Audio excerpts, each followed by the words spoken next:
Hey, what's up, everybody? Welcome to Car Question. Martin? James, are we happy, Matt? Yes. Are we happy, Matt? Yes, I'm happy! Why are we happy? Because we're driving a Land Rover Defender, but not those new ones full of electronics, screen, whatever. No, the classic one back in the past.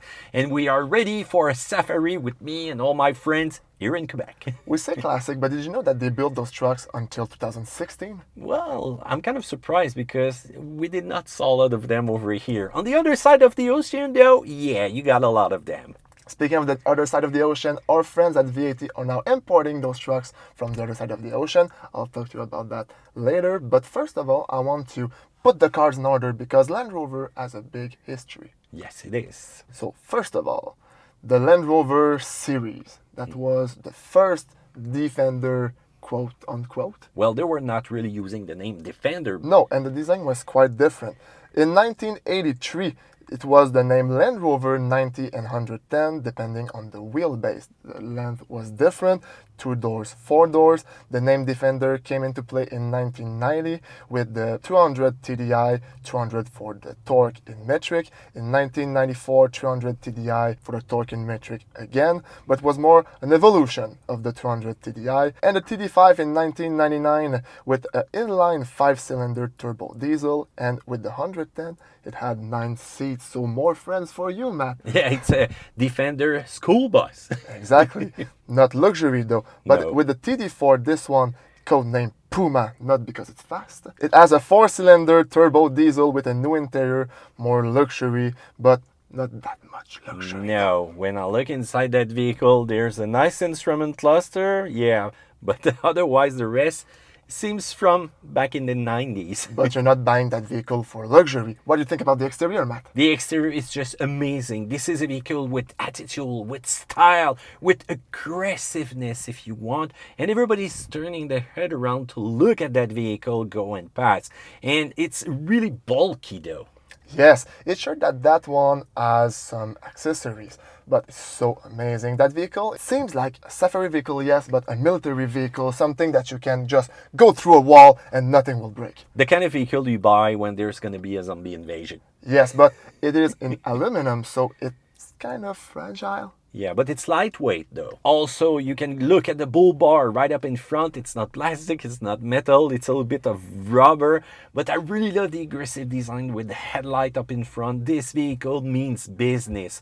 Once you're gonna look also at some unique feature, you've got the little windows right there on the rooftop.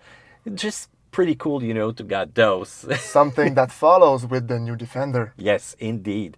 So all of this is making that vehicle looks very unique, and it's still really trendy even today. Once you're gonna get inside though, you can feel it's a big clash. I talked to you about this instrument cluster. How about those buttons in the central console? Straight and forward, you've got the little Land Rover watch, but otherwise than that, this is pretty much the definition of technology that you're gonna find inside. I really dig those rear seat though, that you can fold and you can simply unfold if you're gonna bring some passenger along. It's really spacious, you've got enough headroom, but otherwise, the driving position is just so unique. You've got all that steering wheel, which is a little bit offset to the left, even for the pedals down there, but there's a reason for that, James. Yes, Matt, is for you to get your head outside and watch your tire, making sure you don't hit anything. Oh, that's the definition of a watcher when you're gonna go off-road.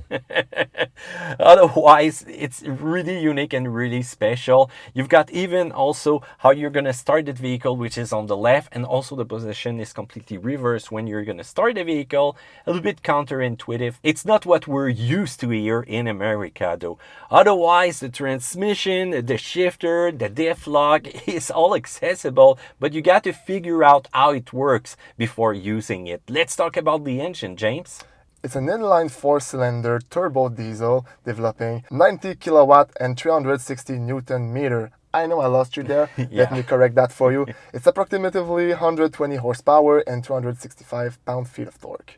So it's all mated to a 6-speed manual. You're gonna have one of the most capable vehicle off-road with that 4x4 system, and you can lock also the center differential. So if you want to go straight into uncharted territory, this is gonna be the vehicle for you, because with the ground clearance, with the attack angle, yes, this thing means business. But how about the road handling? Well, this is so rare. It's gonna bring you right there in the past. The direction feels dull. The steering is so big. Yeah, the steering is so big. Even the gear, the travel that you need to do before you're gonna select one. The acceleration of that diesel engine is really typical of the vehicle that you're gonna find over the other side of the sea. Otherwise, it's not really performant, but it's still gonna be able to tow or get a decent fuel consumption if you're gonna go on a big trip or on a big safari. But otherwise than that, if there's some pothole, it's gonna make a huge sound inside, but you're still gonna float over it. It really handles like a typical 4x4 of the past. But do you know how much does it cost to have a vehicle like that here in North America? Ooh, with the import fees, I'm not sure. Judging by the quality of this one, a pretty high price. Yes, depending on the versions, the year, the condition of the vehicle, we can talk about $50,000 to $90,000. That's a lot of money, but you know what? It's the price for a classic car. If you're gonna get one in great and amazing condition, next thing you know, it's worth a lot of money. Car history is worth a lot of money though.